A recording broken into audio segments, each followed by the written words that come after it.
Creating a car rental website in WordPress is simple with the right tools. Here's a step-by-step guide.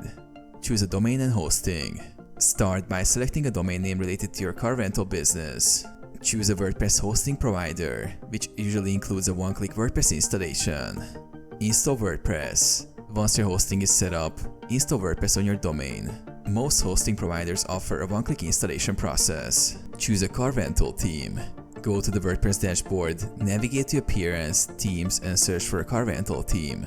Some popular options include Car Rental WP, Auto Dealer, or Motors. Install and activate the theme that best fits your needs.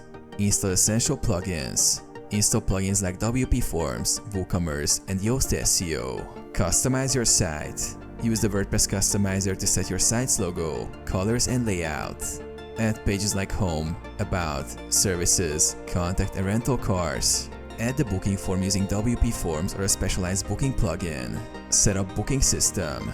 Integrate a car rental booking system like Car Rental System or Amelia to manage reservations. Launch. After customizing, test everything and launch your car rental website.